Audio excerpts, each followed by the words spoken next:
Hello, everybody. Thank you for joining us. We appreciate you being a part of our broadcast. Today is Wednesday, March 24th. I'm Pastor Steve Green. This is our first refresh message this week. In 2 Corinthians 5:18, we read, "Now all things are of God, who has reconciled us to himself through Jesus Christ." That's an amazing New Testament truth, is that because of the sacrifice Jesus made for us on the cross and our confession of faith in him, we have in that minute, in that instant that we've been born again, we have now been reconciled to God through Jesus Christ. An amazing truth.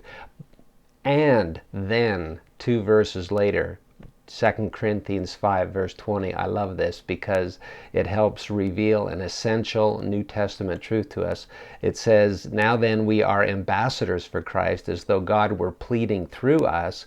We implore you on Christ's behalf." So Paul is literally pleading with the Corinthians. He says, be reconciled to God. So we have on the surface an apparent contradiction. In verse 18 it says, you have been reconciled to God, and then in verse 20 it says, now be reconciled to God. Now what might seem like a problem actually is very simple, and we can see it, for example, in an illustration we've been using lately, which is the illustration of an apple tree.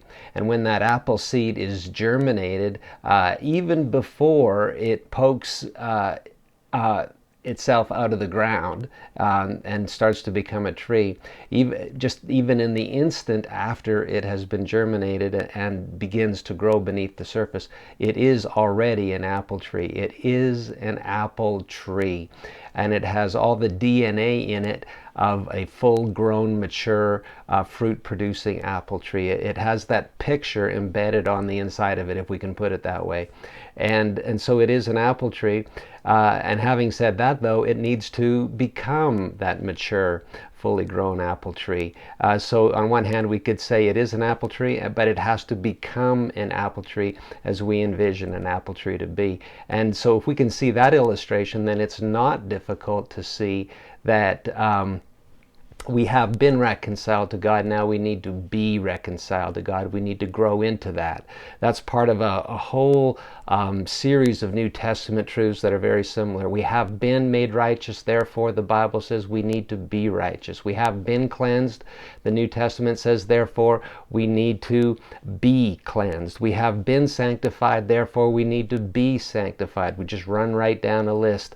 We have been saved, therefore we need to be saved. We have been made sons of God, therefore we need to be sons of God. We have been perfected, therefore we need to be perfected. This is an essential New Testament truth.